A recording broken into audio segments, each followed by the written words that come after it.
tu as cette intimité avec lui, le feu ne peut pas s'éteindre. Le feu ne peut pas s'éteindre.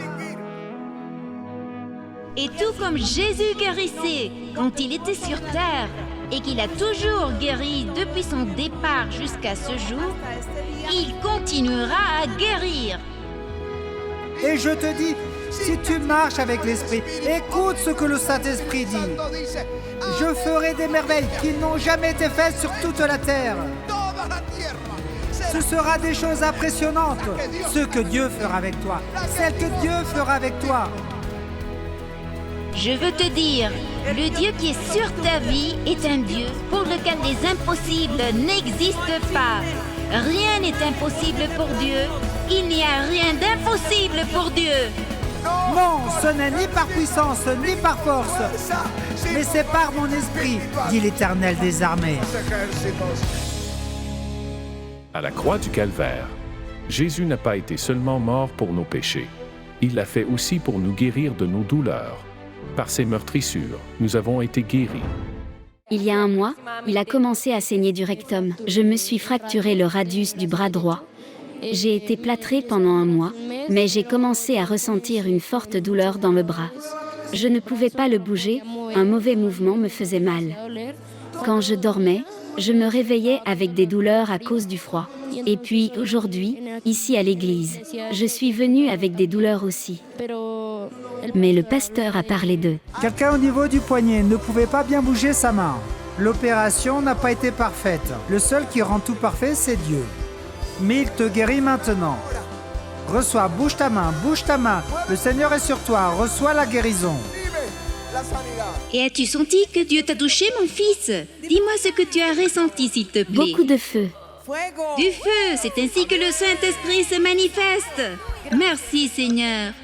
Lundi, il marchait, il a trébuché et il est tombé en avant, me dit-il, sur le bord du trottoir. Il dit qu'il s'est déboîté le bras, qu'il est allé immédiatement chez le médecin et qu'on lui a donné 20 jours d'incapacité de travail. Mais aujourd'hui, le pasteur a donné la parole. Quelqu'un a récupéré le mouvement de sa main droite. Je ne sais pas si c'est une thrombose, je ne sais pas si c'était un accident. Mais il ne pouvait pas bouger son bras. Maintenant, tu peux le faire. Lève ta main. Il a pu lever son bras jusqu'ici, mais avec l'aide de l'autre. Quand le pasteur a dit qu'une main bougeait, parce qu'elle était immobile, j'ai senti une force comme ça. Amen. Tu ne pouvais pas faire cela. Alléluia. Merci, Jésus. Merci, nous t'aimons. Il y a 6 ans, son mari est parti, et c'est lui qui subvenait aux besoins de son foyer. Elle me dit qu'au cours de ces 6 années, elle a ressenti l'amour du Seigneur, car elle n'a manqué de rien. Grâce à Dieu, j'ai ma propre maison et j'ai loué un appartement que j'avais du mal à louer. J'ai fait plusieurs offrandes, j'ai fait un pacte ici à l'église. Et grâce au Seigneur, j'ai une provision surabondante. Alléluia. Écoutez-vous cela? En toi s'accomplit la parole qui dit qu'il est l'époux de la veuve et de la délaissée. Et tu ne manqueras jamais de rien. Dieu lui a donné une maison. Depuis l'âge de 14 ans, il vit seul, il a dû vivre seul toute sa vie. Et à cause de problèmes d'alimentation, il a commencé à avoir de très fortes douleurs à l'estomac, des douleurs intolérables. Il raconte qu'il devait venir ici vendredi, mais que la circulation était très dense, alors il a regardé le service sur son téléphone via Instagram. Et le pasteur Juani donnait une parole spécifique sur l'estomac. Et pendant qu'il était dans le bus, il a senti le feu du Seigneur dans tout son corps. Et le vendredi, la douleur est partie, le samedi, pas de douleur, pas d'inflammation, il dit aujourd'hui, je suis totalement guéri. Alléluia. Mon fils, regarde tout ce que tu as traversé, mais Jésus a toujours pris soin de toi. Quand nous avons souffert de cette solitude, je me souviens lorsque nous avons perdu mon père et de suite ma mère, parce qu'elle devait aller travailler. Nous ne la voyions que la nuit et nous nous sentions très seuls. Mais cette embrassade vient de Jésus pour te dire « Je suis ici avec toi, mon fils. Je ne t'ai jamais abandonné. Le Seigneur t'a destiné à de grandes choses. Amen. Alléluia. Merci, Jésus. Merci, Seigneur. Alléluia. » Si tu désires en savoir plus sur Jésus, savoir ce qu'il a fait pour toi et ce qu'il pourrait faire dans ta vie, alors écoute attentivement les paroles suivantes. le seul qui puisse faire preuve de miséricorde, de pardon, de guérison et d'amour. Peut-être tu te demandes comment savoir.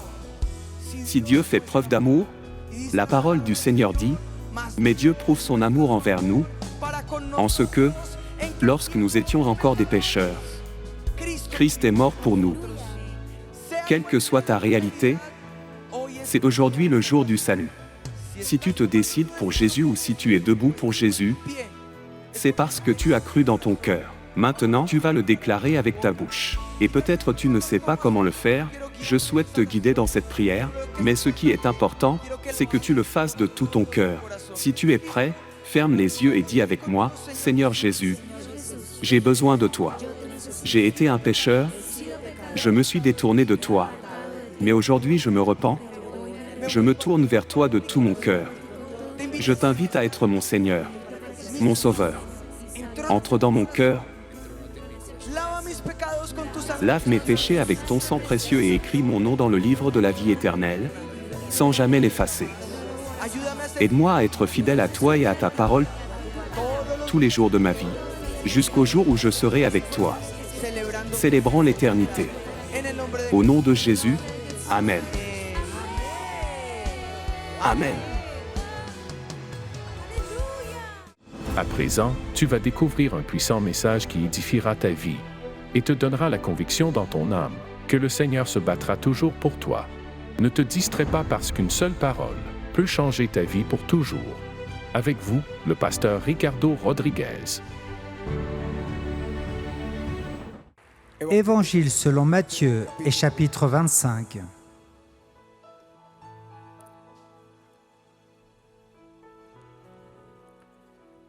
Depuis le chapitre 24, Jésus parle de la fin des temps et des signes avant-coureurs de la fin. Et ici, il leur donne une parabole qui est la manière dont il prêchait. Alors le royaume des cieux sera semblable à 10 vierges qui, ayant pris leur lampe, allèrent à la rencontre de l'époux. 5 d'entre elles étaient folles et 5 sages. Les folles en prenant leur lampe. Les folles en prenant leur lampe ne prirent point d'huile avec elles. Mais les sages prirent avec leur lampe de l'huile dans des vases. Comme l'époux tardait, toutes s'assoupirent et s'endormirent. Au milieu de la nuit, on cria « Voici l'époux, allez à sa rencontre !» Alors toutes ces vierges se réveillèrent et préparèrent leurs lampes. Les folles dirent aux sages « Donnez-nous de votre huile, car nos lampes s'éteignent. » Les sages répondirent « Non, il n'y en aurait pas assez pour nous et pour vous. Allez plutôt chez ceux qui en vendent et achetez-en pour vous. » Pendant qu'elles allaient en acheter, l'époux arriva. Celles qui étaient prêtes entrèrent avec lui dans la salle des noces et la porte fut fermée. Plus tard, les autres vierges vinrent et dirent « Seigneur, Seigneur, ouvre-nous !» Mais il répondit « Je vous le dis en vérité, je ne vous connais pas. Veillez donc, puisque vous ne savez ni le jour, ni l'heure où le Fils de l'homme doit venir. » Amen.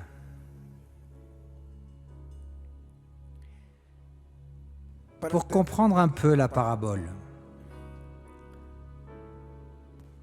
il faut savoir comment les fêtes étaient célébrées, les mariages au temps de Jésus.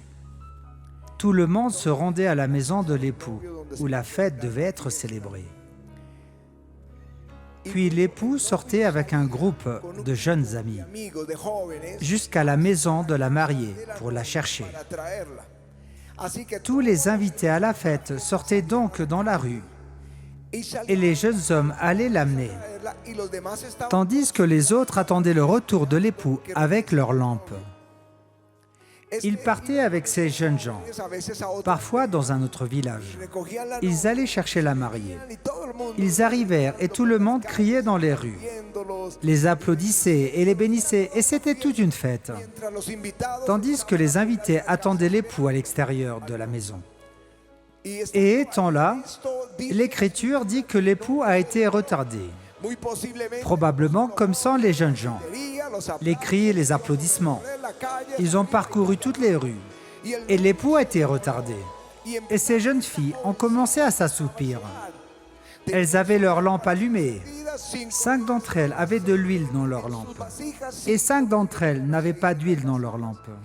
Et quand l'époux est arrivé, elles dormaient et quelqu'un a crié « L'époux arrive !» Elles allumèrent aussitôt leur lampe. Mais les folles, voyant qu'elles n'avaient pas d'huile, s'adressèrent aux sages. Celles-ci dirent « Allez chez ceux qui vendent de l'huile. » Pendant qu'elles allaient en acheter, l'époux arriva auprès de l'épouse, et ils entrèrent tous dans la maison. La porte se ferma.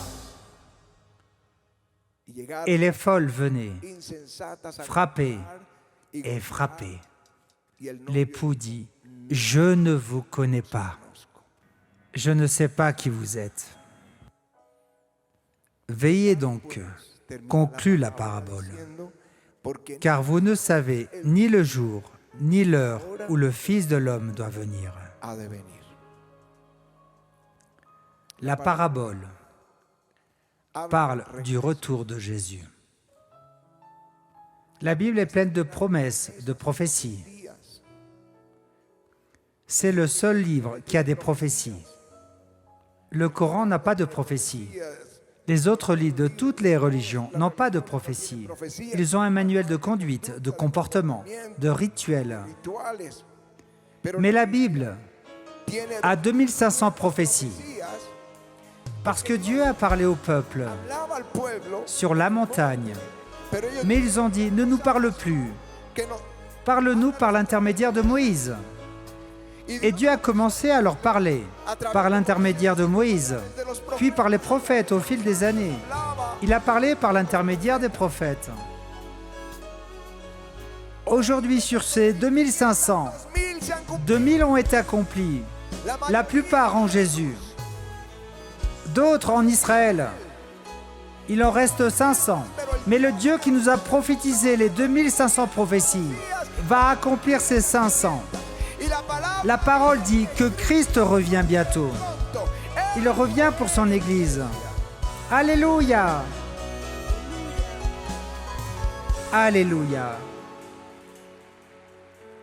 Et il est dit, il viendra comme un voleur dans la nuit,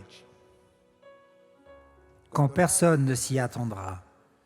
Mais le Seigneur nous a laissé des signes pour que nous comprenions les temps, afin que nous sachions quand ce jour approchera, non pour être remplis d'angoisse, mais pour lever les yeux au ciel avec joie, parce que Christ vient bientôt. Mais le Seigneur a prophétisé que ce sera comme les jours de Sodome et Gomorrhe, comme les jours de Noé. La méchanceté augmentera. Les enfants haïront leurs parents. Aujourd'hui, nous parlons de féminicide. C'est peut-être ce dont les médias parlent le plus. Parce que le mari tue la femme, ou le petit ami tue la petite amie. Mais préparez-vous, car nous allons parler de patricide. Nous allons entendre que les enfants se soulèveront contre leurs parents et les tueront. Ce sont des signes de la fin des temps. Des tremblements de terre, des émeutes, des guerres et des rumeurs de guerre. Le mugissement de la mer et des vagues. Voilà pourquoi les gens ont peur. Le réchauffement climatique. L'apôtre Pierre dit que la terre sera détruite par le feu. Israël est l'horloge de Dieu. Pendant 1900 ans, Israël a été dispersé. La parole prophétique qu'il serait dispersé, qu'il serait expulsé. La Bible est pleine de prophéties finales qui s'accompliront en Israël. Mais personne ne pouvait comprendre, les théologiens. ne pouvaient pas comprendre quand cela allait s'accomplir, si Israël n'avait pas de nation. Il était difficile de comprendre, d'interpréter les prophéties bibliques. Et lorsque la Seconde Guerre mondiale est arrivée, la semaine dernière, nous avons eu 15 jours de disponibles pendant la conférence pour nous rendre à Auschwitz, à ces camps de concentration, qui étaient des camps de concentration pour les soldats, qui étaient prisonniers pendant les 2 premières années. Mais en 1942, ils les ont transformés en camps d'extermination. Ils ont commencé à brûler dans ces fours des milliers de Juifs, par milliers. Par milliers. L'objectif était d'exterminer 11 millions de Juifs sur la terre. Ils ont réussi à le faire avec 6. Pour eux, c'était un échec de ne pas l'avoir fait. C'est impressionnant d'aller dans ces camps, les derniers qu'ils ont brûlés. Ils ont récupéré les vêtements, ils les ont distribués. Ils n'ont laissé que les chaussures. J'ai fait une vidéo des chaussures des derniers arrivés, qu'ils ont brûlés dans ces fours, d'entrer dans les fours et de voir les murs rayés. Les gens essayaient de sortir de cet endroit. Ils les ont brûlés par milliers. Et vous ne voyez pas seulement les chaussures. La quantité de chaussures que vous voyez ici, c'est la même quantité de cheveux. Ils ont pris leurs cheveux. Ici, vous pouvez voir les cheveux de 40 000 personnes. Mais ils ne vous laissent pas prendre de photos, parce que le flash brûle ces cheveux. C'est une destruction horrible de cette nation. Mais il y avait une prophétie pour eux. Prophétise donc et dis-leur: ainsi parle le Seigneur l'Éternel. Voici, j'ouvrirai vos sépulcres. Je vous ferai sortir de vos sépulcres, ô mon peuple, et je vous ramènerai dans le pays d'Israël. Et vous saurez que je suis l'Éternel, lorsque j'ouvrirai vos sépulcres et que je vous ferai sortir de vos sépulcres. Ô mon peuple, la deuxième guerre est terminée. L'ONU a été créée. Et l'ONU décrète qu'Israël a un territoire qu'il a maintenant, qui est une nation. En 1948, le retour de la diaspora des Juifs de toutes les nations sur 100 territoires.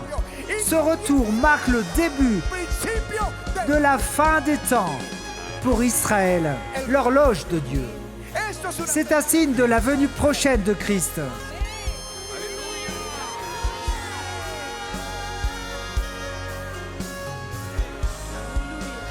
Savez-vous que Dieu fait des choses avec l'Église quand Dieu fait des choses avec Israël? En 1948, lorsqu'ils reviennent et ils mettent en place des ministères de guérison. Pendant des siècles, il n'y avait pas de ministère de guérison, de miracle. Mais en 1948, naissent des ministères, comme celui de Oral Roberts, Catherine Kuhlman, des ministères de guérison dont j'oublie certains noms, qui ont commencé les grandes croisades, avec de grands chapiteaux et auditoires, comme celui-ci, rempli de personnes se tournant vers Jésus. En 1967, pendant la guerre des 6 jours, naît le mouvement charismatique qui a touché le monde entier. L'Église pentecôtiste, l'Église traditionnelle, l'Église catholique. Le mouvement charismatique a touché tous ceux qui aiment Jésus. En 1973, lors de la guerre du Kippour, la chaîne de télévision TBN voit le jour et commence à conquérir le monde entier avec l'Évangile. Partout aux États-Unis, en Europe, en Asie, jusqu'en Israël, où l'on pouvait voir les gens de TBN prêcher Jésus. Hier, ils ont été attaqués, ce qui a déclenché une nouvelle guerre. Mais le président et le premier ministre ont annoncé la semaine dernière ou l'avant-dernière semaine à l'ONU qu'ils sont sur le point de signer la paix avec l'ensemble du monde arabe. Mes frères, Christ revient bientôt. Les signes bibliques commencent à s'accomplir. Et l'appel de Jésus est d'allumer nos lampes, afin que lorsqu'il viendra, lorsqu'il sera dit « l'époux arrive », nous, l'Église, devrions avoir la lampe allumée. La lampe allumée. La passion pour Jésus éveillée. prête à le recevoir. Alléluia. Vous savez que nous devons être prêts tout le temps, parce qu'il a dit qu'il viendra comme un voleur dans la nuit, quand personne ne l'attend. Mais nous avons tous ces signes pour comprendre les temps, pour être prêts. Je pense que des gens comme David sont un exemple pour nous. Parce que David a reçu l'onction, comme toi et moi avons reçu Jésus. Et ensuite, le Saint-Esprit est venu sur nous. Et l'histoire de David est celle de quelqu'un de passionné pour Dieu. Pas seulement un guerrier, pas seulement le roi d'Israël, mais quelqu'un qui aimait la gloire de Dieu. Et tu peux le lire dans les psaumes. Sa passion pour Dieu, la flamme brûlait. Il était un adorateur, certainement éprouvé, persécuté, trahi, des moments très difficiles dans sa vie, ainsi que des moments très glorieux. Mais à la fin de sa vie, l'Écriture dit, voici les dernières paroles de David. Paroles de David, fils d'Isaïe. Paroles de l'homme haut placé, de loin de Dieu de Jacob, du chantre agréable d'Israël. L'Esprit de l'Éternel parle par moi, et sa parole est sur ma langue. Ce sont ses derniers mots. Dieu est avec moi, Dieu a parlé par ma bouche. Alléluia! C'est cela, avoir une lampe allumée jusqu'à la fin. L'appel de Jésus est de garder nos lampes allumées, c'est-à-dire, comment puis-je garder mon cœur éveillé? Une vie de prière. Daniel était un jeune garçon quand il a décidé d'être radical, et Dieu l'a doté d'une telle sagesse, à tel point qu'il devint le conseiller du roi de Nebuchadnezzar, d'un royaume mondial. Et il était sous le règne de Nebuchadnezzar, de Balthazar, son fils, puis sous le règne de Darius, qui a renversé l'empire babylonien pour l'empire perse, et ensuite sous le règne de Cyrus. C'est-à-dire qu'il était dans tous les royaumes, toujours en tant que conseiller, en tant que sage, en tant que prophète de Dieu.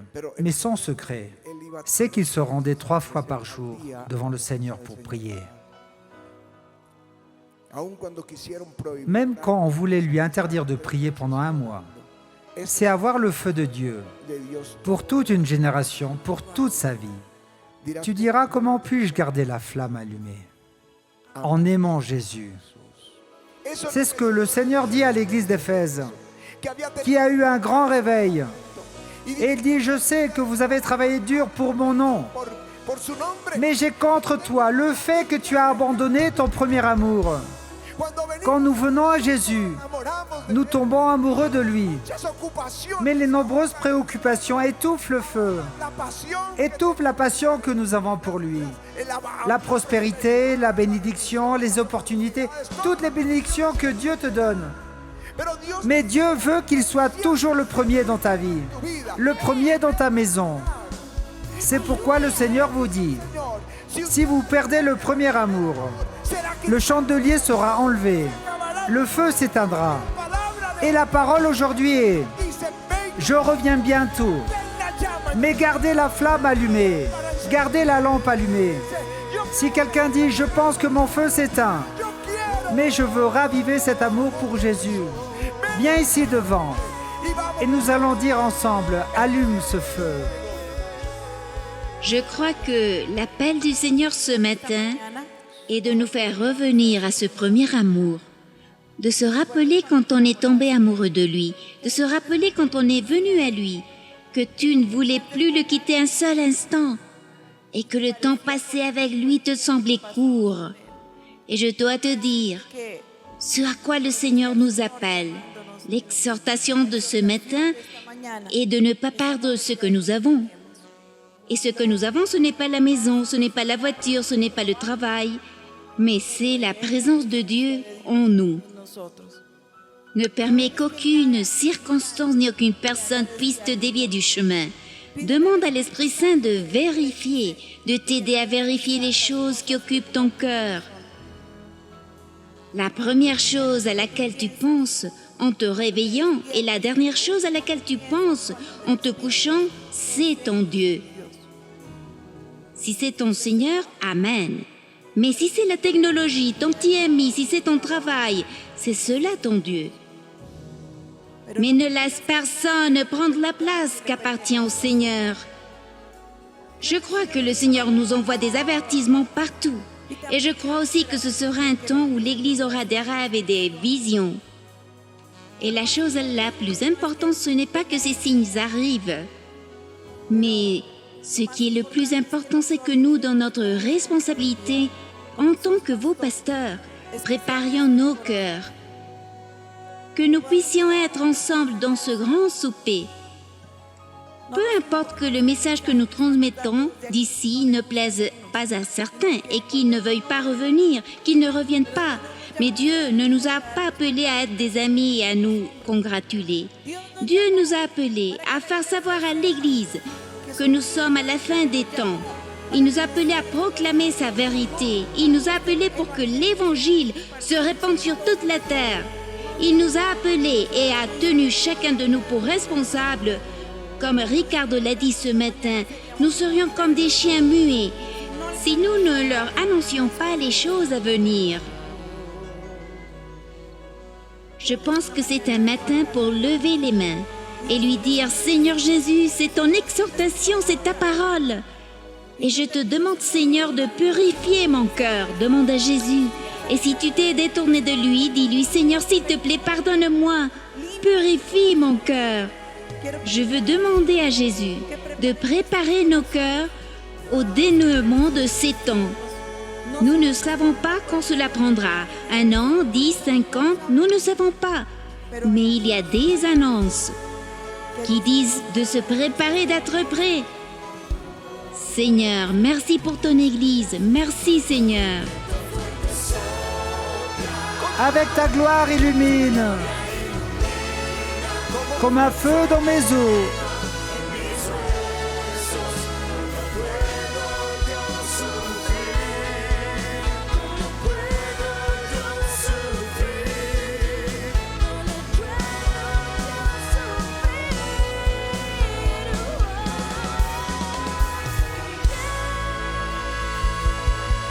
Alléluia.